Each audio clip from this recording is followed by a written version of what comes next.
Gen Z solution के इस explainer में खुश आमदीद। आजकल के मॉडर्न क्लाउड डेटा सेंटर्स का स्केल वाकई मैसिव है, लेकिन क्या कभी इस बात पर गौर किया गया है कि ये data centres millions of isolated networks को एक ही वक्त में फ्लॉलेसली कैसे मैनेज करते हैं? चलिए इस नेटवर्किंग मैजिक के पीछे की साइंस को डिटेल में समझते हैं। आज के इस रोड मैप में हम बात करेंगे ट्रेडिशनल वीलैन्स और उनकी लिमिटेशंस की। फिर देखेंगे कि VXLAN कैसे एज अ सोल्यूशन एंटर होता है, इसका आर्किटेक्चर और इकोसिस्टम क्या है, और एंड में VXLAN का कंप्लीट वर्कफ्लो और बिग पिक्चर समझेंगे। Section 1, understanding traditional VLANs। Modern cloud era की कॉम्प्लेक्सिटीज में जंप करने से पहले ज़रूरी है कि ट्रेडिशनल नेटवर्किंग की फाउंडेशन को बिल्कुल क्लियर कर लिया जाए। VLAN यानी virtual local area network basically एक फिजिकल नेटवर्क को logically multiple separate layer 2 broadcast domains में डिवाइड करता है। ट्रेडिशनली एंटरप्राइज लैंड्स में ये 802.1q लेयर 2 टेक्नोलॉजी के जरिए सेटअप किया जाता है। ये वो बेसिक बिल्डिंग ब्लॉक है जो नेटवर्क्स को नीटली ऑर्गेनाइज रखने में मदद करता है। अब इस नंबर पर गौर करना जरूरी है, 4094। ये 12 बिट VLAN आईडी की एब्सोल्यूट मैक्सिमम लिमिट है। एक वक्त था जब किसी भी स्टैंडर्ड कैंपस के लिए ये लिमिट मोर देन इनफ होती थी, लेकिन आज के हाइपर कनेक्टेड दौर में ये एक बहुत बड़ा बॉटलनेक बन चुका है। Section 2, the limitations of VLAN। यहाँ से हमारा रियल प्रॉब्लम आर्क शुरू होता है। जब मॉडर्न डेटा सेंटर्स अपने इस ट्रेडिशनल फ्रेमवर्क से आउटग्रो कर जाते हैं तो आखिर होता क्या है?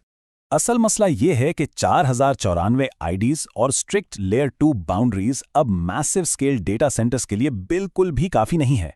क्लाउड एरा में जब नेटवर्क्स रैपिडली एक्सपैंड होते हैं तो अवेलेबल नेटवर्क आईडीज का बिल्कुल खत्म हो जाना और फिजिकल लेयर 2 बाउंड्रीज तक लिमिटेड रहना स्केलेबिलिटी का एक बहुत ही संगीन मसला खड़ा कर देता है। Section 3, enter VXLAN, the solution. जब चैलेंजेस इतने मैसिव हों तो सॉल्यूशंस का भी नेक्स्ट लेवल होना बनता है। यहाँ एंट्री होती है VXLAN की, जो ट्रेडिशनल VLANs के स्केल और बाउंड्री इश्यूज को कंप्लीटली बाईपास कर देता है। अब इस मैसिव फिगर को देखा जाए, 16,777,215, ये नया 24 बिट VNI लिमिट है। पुराने 4000 आईडीज के कंपैरिजन में ये 16 मिलियन से भी ज्यादा आईडीज प्रोवाइड करता है। ये mind blowing upgrade cloud scale environments के लिए एब्सोल्युटली परफेक्ट है। तो सवाल यह है कि VXLAN यानी वर्चुअल एक्सटेंसिबल LAN असल में करता क्या है? बड़ी सिंपल सी बात है, ये लेयर 2 नेटवर्क्स को एक लेयर 3 IP नेटवर्क के ऊपर एक्सटेंड करता है। ये मैजिक इनकैप्सुलेशन के जरिए पॉसिबल होता है और इसे स्पेसिफिकली मैसिव स्केल और मॉडर्न क्लाउड एनवायरनमेंट्स को हैंडल करने के लिए ही डिजाइन किया गया है। आइए अब इस VXLAN इकोसिस्टम के कोर एलिमेंट्स को ब्रेक डाउन करते हैं। सबसे पहले आता है VTAP यानी VXLAN टनल एंड पॉइंट, जो एसेंशियली ट्रैफिक को एनकैप्सुलेट और डीकैप्सुलेट करता है। उसके बाद है VNI, जो स्पेसिफिक VXLAN सेगमेंट को आइडेंटिफाई करता है। फिर कंट्रोल प्लेन के तौर पर BGP EVPN आता है, जो MAC और IP रीचेबिलिटी इंफॉर्मेशन डिस्ट्रीब्यूट करता है। और आखिर में स्पाइन लीफ फैब्रिक, जो इस पूरे सेटअप के लिए एक हाईली स्केलेबल और हाई परफॉर्मेंस IP अंडरले प्रोवाइड करता है।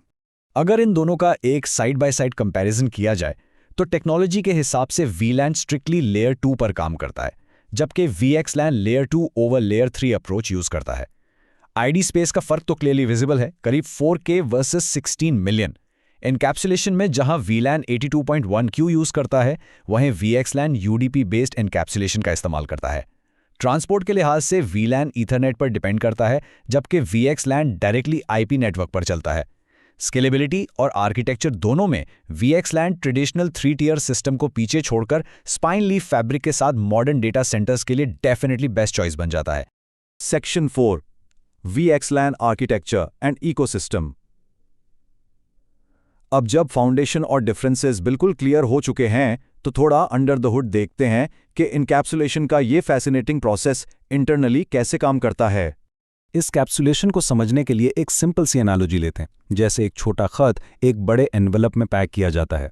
यहाँ ओरिजिनल लेयर 2 फ्रेम वो खत है और इसे एक बड़े एनवेलप में रखा जाता है, जिसमें VXLAN के 8 बाइट्स, UDP के 8 बाइट्स और IP के 20 बाइट्स के हेडर्स शामिल होते हैं।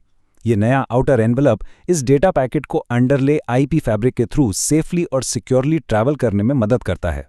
Section 5, the complete VXLAN workflow. अब बेस सेट हो चुकी है, तो एक डेटा पैकेट की day in the life journey trace करते हैं, एक सर्वर से निकलकर दूसरे सर्वर तक पहुंचने तक। इस प्रोसेस का फ्लो कुछ इस तरह चलता है। स्टेप 1, सर्वर अपना ट्रैफिक VLAN 10 में अपने डिफ़ॉल्ट गेटवे यानी लीफ 1 को भेजता है। स्टेप 2, लीफ 1 जो यहाँ VTAP का रोल प्ले कर रहा है, उस फ्रेम को VXLAN में एनकैप्सुलेट करके उसमें VNI ऐड कर देता है। स्टेप 3, ये एनकैप्सुलेटेड पैकेट अब IP फैब्रिक यानी स्पाइन नेटवर्क के ऊपर राउटिंग के जरिए ट्रैवल करता है। स्टेप 4 में रिसीविंग साइड पर लीफ 2 इस पैकेट को सक्सेसफुली डीकैप्सुलेट करता है और ओरिजिनल फ्रेम को आगे फॉरवर्ड कर देता है। और final step 5, destination server B को वो ओरिजिनल फ्रेम बिल्कुल वैसा ही मिलता है जैसे दोनों एग्जैक्टली सेम VLAN में मौजूद हों। सबसे क्रूशल पॉइंट यही है कि VXLAN सेम लेयर 2 नेटवर्क को टोटली डिफरेंट फिजिकल लोकेशंस पर मौजूद लेयर 3 इंफ्रास्ट्रक्चर के ऊपर सीमलेसली स्पैन करने की इजाजत देता है। Section 6, the big picture. अब वक्त आ गया है कि इन तमाम टेक्निकल बिल्डिंग ब्लॉक्स को मिलाकर देखा जाए और समझा जाए कि इसकी एक्चुअल बिजनेस वैल्यू क्या है। तो फाइनल समरी बिल्कुल वाज़ेह है। एक तरफ VLAN लॉजिकल सेगमेंट्स क्रिएट करता है और फिर VXLAN इन सेगमेंट्स को सिक्योरली IP फैब्रिक के अक्रॉस कैरी करता है। VTAP का मेन फंक्शन एनकैप्सुलेशन और डीकैप्सुलेशन है, VNI सेगमेंट्स को यूनिकली आइडेंटिफाई करता है और BGP EVPN इनकी रीचेबिलिटी इंफॉर्मेशन को स्मार्टली डिस्ट्रीब्यूट करता है। इस सब का अल्टीमेट रिजल्ट एक इंतहाई स्केलेबल, फ्लेक्सिबल और high performance data centre network जो आज की मैसिव क्लाउड डिमांड्स को इफर्टलेसली मीट कर सकता है। तो इस एक्सप्लेनर में हमने डिटेल से समझा कि डेटा सेंटर नेटवर्किंग टेक्नोलॉजी ने कितना रिमार्केबल सफ़र तय किया है। जेनजी सॉल्यूशन के इस सेशन में साथ रहने का शुक्रिया।